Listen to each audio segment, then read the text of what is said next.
Om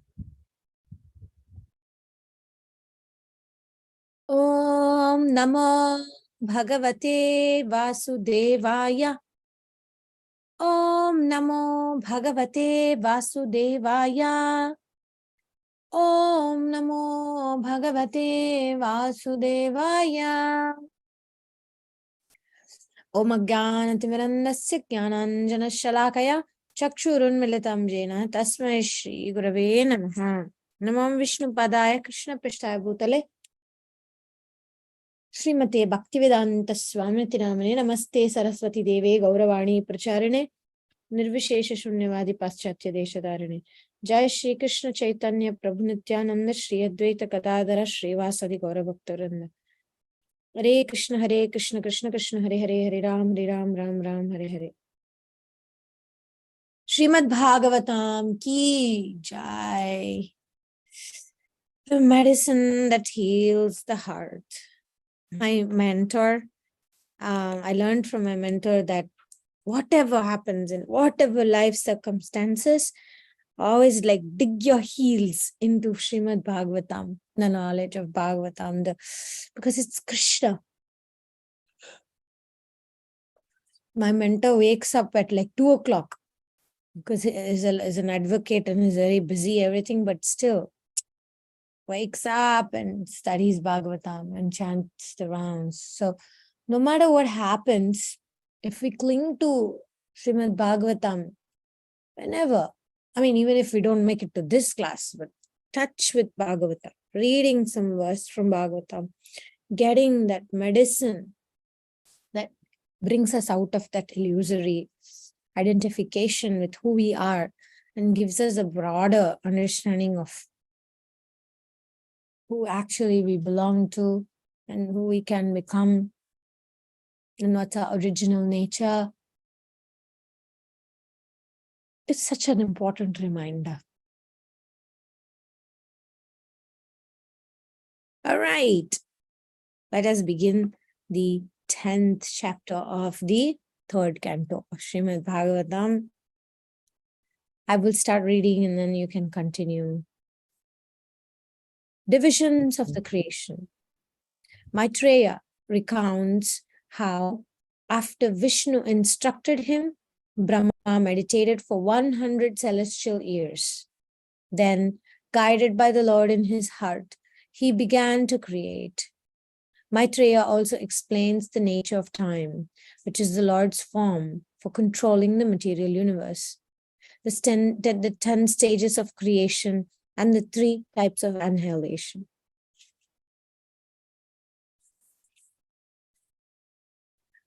The mid-morning sun shone through the overhead branches, throwing dappled shadows across the ground.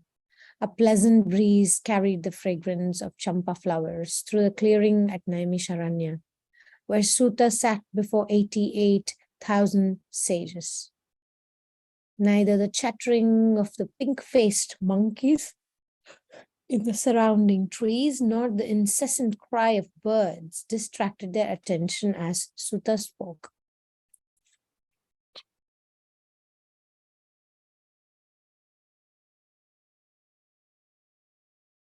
Shaunaka was curious to know how Maitreya felt about Vidura's numerous questions.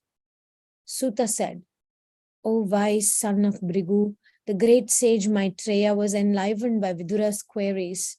He kept them within his heart and replied to them one after another.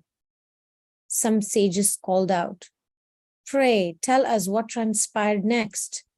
Pleased with their enthusiasm, Suta smiled. 'Listen as I continue to relate that conversation exactly as I heard it from my spiritual master, Shukdev Goswami. When Vidura opened his high eyes, the first rays of dawn were brightening the sky. He looked around and saw the silhouette of Maitreya seated by the riverside. Vidura went down to the riverbank. On seeing that Maitreya was in a yogic trance, he took his bath in the chilly waters, chanting sacred mantras. Emerging from the water, he performed yoga asanas as he waited for Maitreya to come out of trance. As the rising sun began to warm his body, Maitreya slowly regained external consciousness.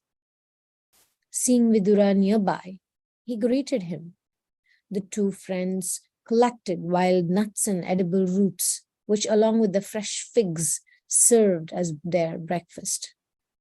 Seating themselves again by the fire, they resumed their conversation.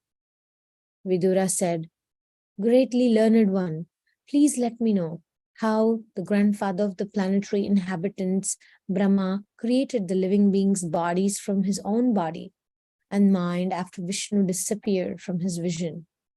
You're fully qualified in transcendental knowledge.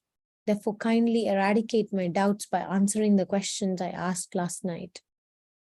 Let's pause there. Such a beautiful meditation to see these two great yogis, two great sages, two great Mahatmas discussing the actually important topics.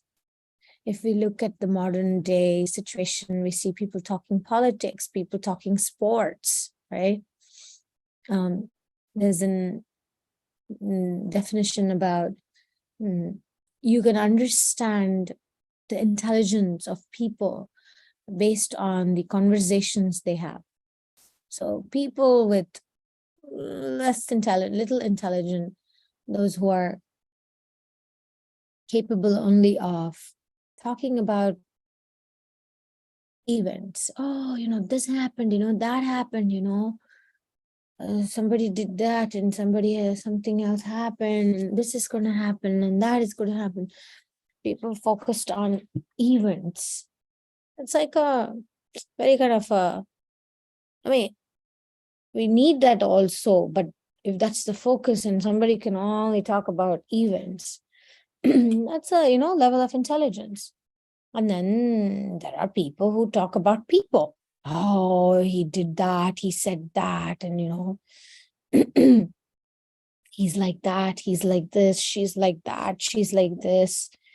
Very much like there's not farsightedness. It's everything is about what's going on around us and who is doing what and not minding our own business, but there. But then there are people who discuss concepts of universal creation, concepts of divisions of the creation, concepts about the personality of Godhead, how he functions, what are his leelas, what are his activities, how he performs this great management of the universe, and what are his attributes, how does he actually maintain and create and destroy this universal creation. All those philosophical, theological concepts that can help us to think, how do you say that? Like, teaches us how to think, not just, oh, that's happening, this is happening, but what are the higher principles? And as I was telling you earlier, my mentor, who's like so attached to Bhagavatam, no matter what is going on, no matter, but that attachment to Bhagavatam is like that feeding of the engine. In the engine room, we make sure that there's fuel, we make sure that we go on, we carry on. As they always say, right? Whenever you fall, just pick yourself back up and keep going. And Srimad Bhagavatam is what gives us the strength to pick up and keep going. Why? Because it explains concepts that really matter. It explains the way to live our life with meaning and purpose. Sorry, just give me a second. There's a lot of noise going on here.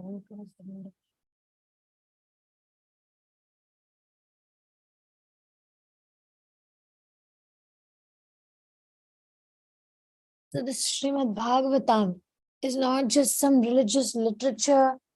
It's just made for like sentimental meditation. No, this gives us the right understanding of how the mind works, how the world works, how the modes work. Everything is about the modes ultimately. How we are controlled by the modes. And I have to thank Taruni so much for that. Our free will, actual free will, only starts working once we take up to devotional service seriously. Once we really, honestly, with open mind, start to look at ourselves and our life with a single pointed attention towards Krishna, only then do we actually get access to free will. Until then, it's only, as Mahaprabhu says, a bhalo, a manda, sob monodharma. Just like a mental speculation. It's just mental speculation based on the modes, mental speculation based on our karma. Oh, I'm doing this and I'm doing that. No, you're not. You're just a puppet. You're just a puppet in the hands of the modes of nature. You're just a puppet in the hands of the planetary energies, which is making us do things because of our past activities. So going over that is not very easy. So what we're studying here, it feels so special actually, because the whole world is in India. Everybody's like sleeping or doing whatever they're doing. Everybody, I'm not saying everybody. In my Pradham, there are devotees at Mangalarati chanting, etc. But I'm just saying, what is everybody doing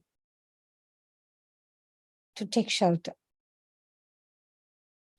As I'm doing this Bhagavatam thing, it's like that, that attachment, like, oh, I'm getting in touch with Bhagavatam. I get to do this. I think it's like I have to read Bhagavatam at 5 a.m. every day. But another thing is like I get to. It's like I get an opportunity to. It's like imagine every morning at 5 o'clock, I'm able to get my vitamin shot, my booster for my or antivirus treatment, or even better, I'm getting my a special rejuvenation massage. Anti-material. What is that? Antiviral. Anti-material existence shot. Yeah. After taking which you're going to feel full of energy, you're going to feel full of meaning and purpose, and all your immunity problems will be solved, all the immunity in terms of our internal consciousness based immunity things like that. Just 2 days ago, one of my god brother, he's a very good friend of mine, he committed suicide in Mayapur Dham. And he was a pujari of Nrsingadev. I was so shaken. I was so shaken, especially last 2 days I've been like very shaken. And I'm trying to get my mind off it. But again and again and again, the teachings of Bhagavatam is what actually is like those, I'm like, say, drowning in thoughts, right? Drowning, oh, this happened, why that happened, again, about events and people, right? The talk is all about that. So even amongst devotee community, it's not necessarily by default that everybody talks about Srimad Bhagavatam and everybody talks about concepts. No, people with broad mind, people with intelligent mind talk about concepts. And it's not like that just because we're devotees. It's not happening all the time. Still, we're stuck talking about people and events. And so this has been really like that walking stick. It's been like those insurance, really, actually, that's exactly what I believe, that reading Bhagavatam every day is like an insurance. It's like, oh, anything happens, you're covered. Your consciousness is covered. Whenever you want to do nonsense, your posterior is covered, and whenever life gives us a smack, then we are covered with protection.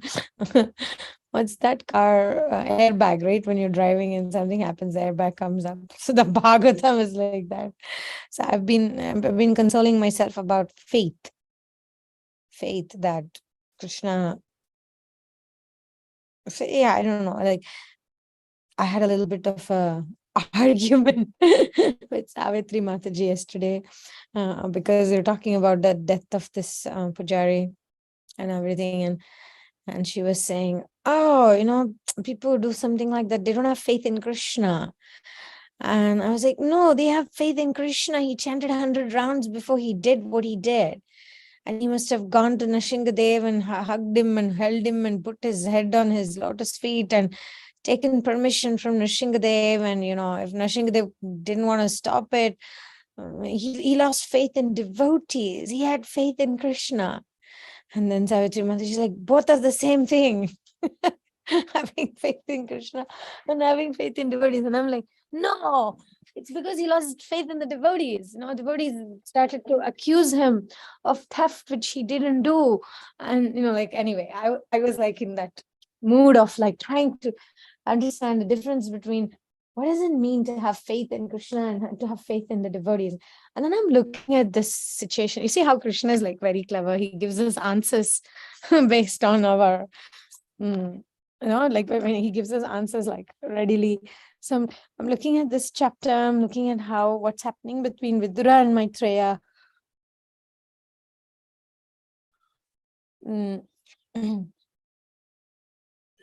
See this point here. Vidura was absorbed in meditation, right? So that again gives me the picture about that engine room analogy. In the engine room, there's Krishna, and there's your Guru Maharaj. Guru, Krishna, and you. We don't let anybody else come there. So that whole sacred space, a sacred relationship between you and Krishna, nobody can interfere with that. So I was just meditating on that fact that no matter how much support we have, it's always going to be flawed.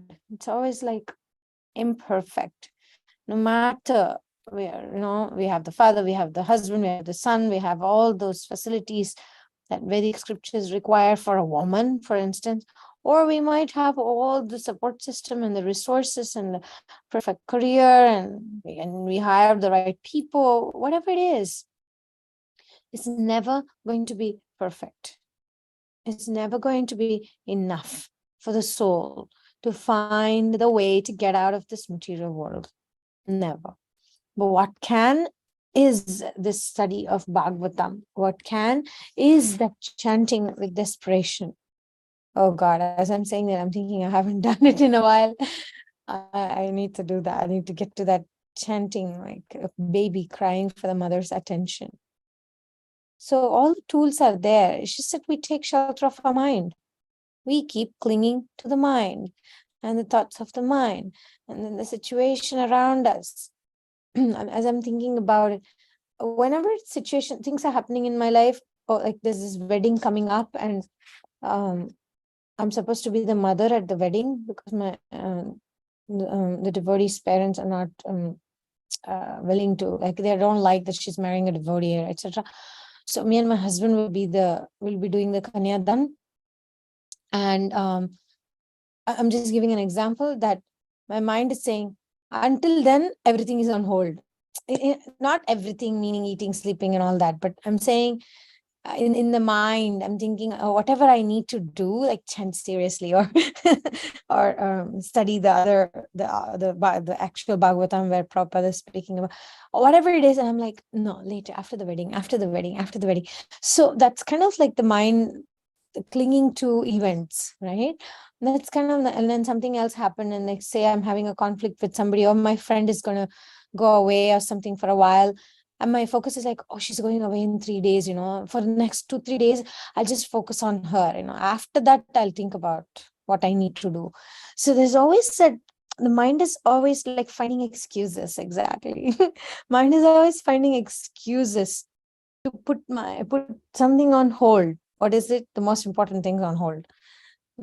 Spending time on the unimportant things and avoiding the important things which are not so urgent. And so and then life becomes unmanageable, then it's an indication Krishna is saying, change, change your path, change your track. What are you doing? Yeah, I'm trying to like analyze that, like look at that look at all those nasty stuff that my mind clings to. If I'm like trying to swim in the waters, and then there's all this nasty stuff there, I'm trying to cling to those things instead of clinging to some nice, clean bamboo, which is like Bhagavatam. I find that. But here we can see that Vidura is not like saying, Vidura is not like lost himself in the conversation. He still went into that meditation where it's that sacred time between him and Krishna, and nothing in this world will affect it. So it's very difficult to attain that actually, that kind of connection. I know some devotees who have that. No matter what happens, they have that sacred place where they can go to within themselves to find that strength because of that connection with the Lord. And every day, like drop of water, if we keep investing in it, then when difficulties are at our door, then we can actually see the benefit. Any comments, questions?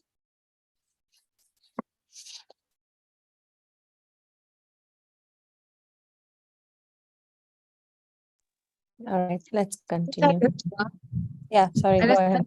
getting like how I love the way what you were saying, like how the mind is saying to the dirty things. That is just Maya actually.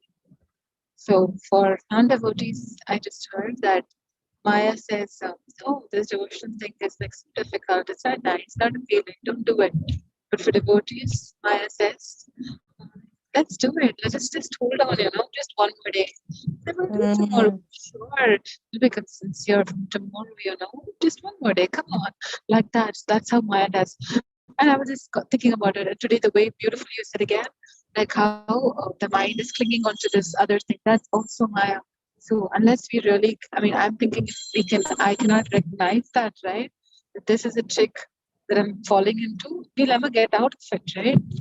Like how Krishna says, you need to know where lust is hiding. It's hiding amongst all the senses, as well as intelligence and what do you call full ego, right? All of it in the fifth chapter, where is lust? Remember, why is somebody who doesn't want to do, they're still impelled to do? Arjuna is asking, then Krishna is telling, it's only because of lust all this is happening. And where is lust hiding? It's hiding everywhere. So like that, unless we know our enemy, it's very difficult to like wage a war on it. So like that, if we cannot understand the way Maya is tricking us, we will never be able to rise above it and take shelter and surrender to Krishna. So this was just my observation. Wow, that's awesome, Maya. That's so true. It's like, some YouTube videos, you'll see some comments under it, like say some motivational videos, okay, like that. And then I see some comments under it, students writing, tomorrow morning I have an exam and I'm actually watching this to try to so it's like for a student who needs to like focus on learning something for the exam, these kind of motivational videos that appear to be like something that they should cling to is actually Maya. And then some other times also, like in the comment section, some other videos, like normal, like some funny videos or something like that. No? And then I see students writing in there and saying, I have an exam and I'm actually escaping watching this, like that. So I'm just thinking it's like that. Life is like that exam we're going towards. And then the mind is like, oof, so distracted. Amazing. Chanchala Himana Krishna. Krishna, Arjuna says, right, the mind is like more difficult to control than the wind. Oof. And we can't expect that one day it'll come under control by itself. Abhyasa, practice by practice. And this, studying Bhagavatam every day is that one of those practices. Okay, let us continue. Rasastali Mataji, would you like to continue reading, please? Okay.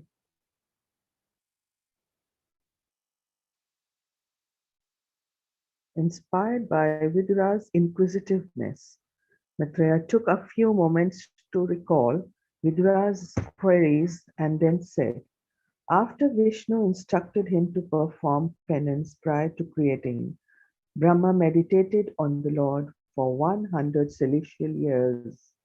A fierce wind then began to blow, agitating the devastating waters which had accumulated in the Lord's navel. Great waves violently rocked the lotus where Brahma sat. Because of his long penance and acquired transcendental knowledge, Brahma was able to swallow both the wind and the water. When peace again prevailed, Brahma clearly saw how the universal planets lay in seed form along the lotus stem. He considered how to recreate them as they were before destruction. Prompted by Vishnu in his heart, Brahma entered the lotus stem, which expanded throughout the universe. He divided it into three parts and then further divided these into 14 planetary systems. Maitreya concluded his explanation by describing Brahma's personal qualifications. The creation of the various planets suitable for the different types of living beings was assigned to Brahma because he is the most exalted personality in the universe. He surpasses all in his meditation and transcendental knowledge. Furthermore, he serves Krishna without material desire. Vishnu therefore entrusted him to create. Vidura knew already that Brahma only needed to create all 14 planetary systems on the first day of his life. At the beginning of each subsequent day, he only had to recreate the seven lower planets called the Patalokas. The middle planets known as Bhurloka or Bhuvarloka and the Mm. upper planets called the Swarlokas. The highest planets, Mahaloka, Janaloka, Tapoloka, and Brahmaloka, were not dissolved each day in the waters of devastation. This was due to the devotional service their inhabitants rendered to the Lord. Vidura was, however, eager to learn more about the nature of eternal time, which Maitreya had earlier described as instrumental in creating the cosmos. He knew that time is the Lord's form by which he controls the universe and that it acts differently in different planets. Many false theories abounded regarding the nature of time, and he was certain that the self realized Maitreya would give a clear and indisputable explanation. Vidura said, O greatly learned sage, I know that the Supreme Lord manifests countless forms with which to enact his wondrous pastime. One of these is eternal time. Kindly describe its characteristics in detail. Maitreya said, eternal time is the original impetus for the modes of nature to interact. Vidura knew that at the stage of pradhana, the modes of nature were dormant. Then Mahavishnu glances at pradhana and injects time and the living beings. Only then do the modes of nature begin to interact. He now understood that time acts as the catalyst for that process. Maitreya continued, time is unchangeable and limitless. Vidura wondered how time was unchangeable. There were different calculations of time on different planets. A year of Brahma is very different to either a celestial or human year. Maitreya seemed to be saying that time is always the same, but it is experienced differently by different living beings. What, though, did he mean by saying time is unlimited? As Rudra pondered this question, an insight came to him. Time is described in terms of various divisions. For example, We speak about yesterday, today, and tomorrow. Maitreya was teaching him that from the perspective of absolute time, these divisions do not apply. Time Mm, has no beginning, no end, no yesterday or tomorrow. It is a mhm, living and continuous reality. mm, Maitreya continued. Time is the Lord's instrument for enacting his pastime of creation. The entire material world is a manifestation of Krishna's impersonal feature known as Brahm.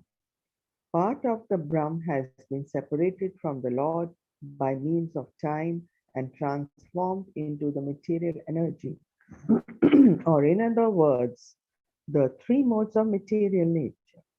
These modes then interact to manifest objective material reality. As Vidura listened, he thought of a spider and its web. The web is the spider's energy, just as the objective universe is Krishna's energy. Since there is no difference between Krishna and his energy, the universe is also the Lord's form.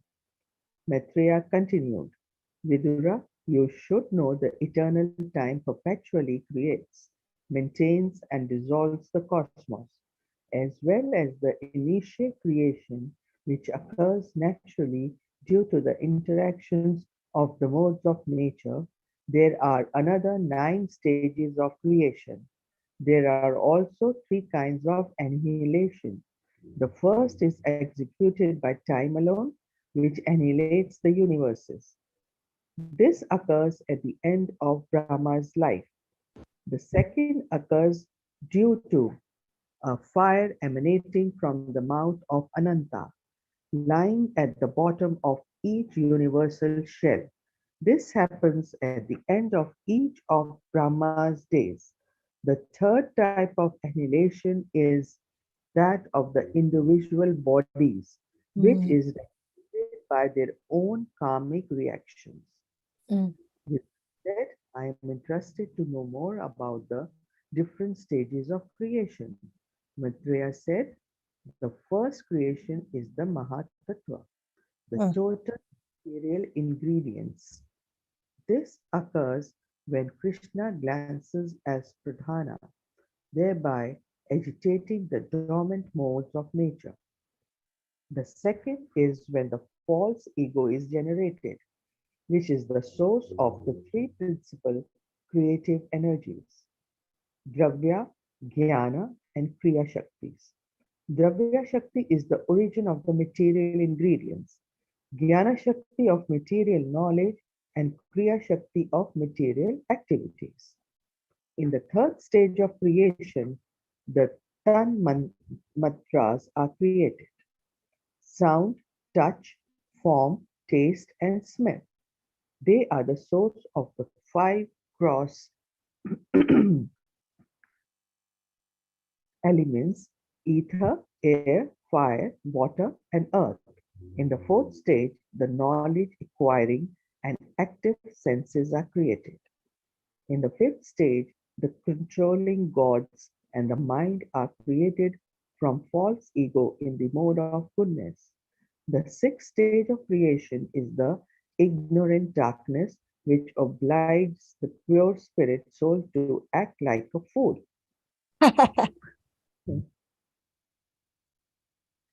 Vidura thought carefully and then realized that Maitreya was referring to the creation of Adhyatma, or the sense of false lordship. He wondered Mm. He wondered how the pure soul, who is Krishna's eternal servant, could fall under the false impression of being Lord of the material energy. There is no position greater than servant of the Supreme Personality of Godhead. To give this up is more unimaginable than an emperor's personal servant. Okay, pause there. Dasa, dasa, dasano, dasa. And what was that? There's a bhajan. It's a very old Kannada Vaishnava bhajan. It says, Dasanago, Visheshanago, Bhavapashanigo. It means the most special position that we can actually get to is to become the servant of the Lord. So in material world, everything is like the more money you have, the more fame you have, the more you become the doer, the more basically the false ego, the more of goodness, as it says, the more and more inflated that becomes, then we call that as success and the best position. But in the spiritual world, it's inverted, the other side, because the material world is a perverted reflection of the spiritual world. So, spiritual world, everything is like, no, the more humble you are, the greater you are. The more detached you are, the more greater you are. The more surrendered to the Lord you are, the more successful you are. And the more we accept and embrace the fact that we are servants of Krishna, Jive Swarup Hoy Krishna Nityadas, when we embrace that reality that I'm a servant of Krishna, that's the actual success in life. So spirituality is so different from material.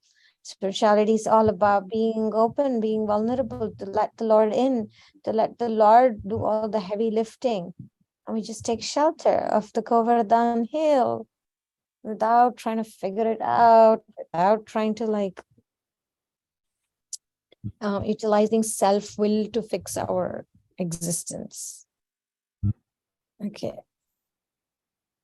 So we can, okay, I can just I'll just read this last paragraph and then we can end here for today.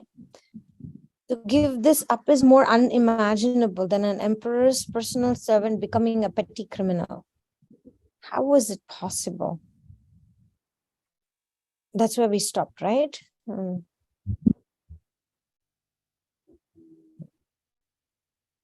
Yeah. So we will read from here tomorrow because this is very the explanation of Maya.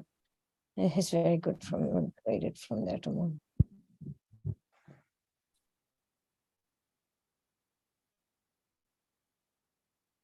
Nice answers are coming tomorrow. You see, Vidura is asking, how can possibly people be delivered from this illusion? The answer is coming for all that. How to protect ourselves from Maya.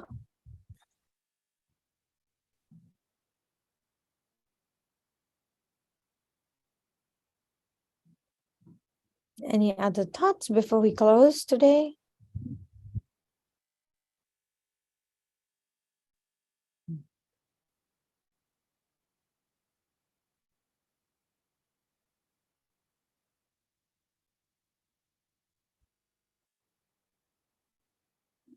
No, you have explained beautifully everything. Thank you. Yeah. So nice. So today so important, right? This intelligence to understand these concepts. So we look at the world in a different way. Yes. I'll go through again in the evening. Yeah, that would be beautiful. And if you find any interesting points, you can just highlight them. And tomorrow you can read it to us. I'll do that. Yeah. Thank you so much, Rajastali Mataji. It's such a pleasure to do this nice thing of glorifying Shivan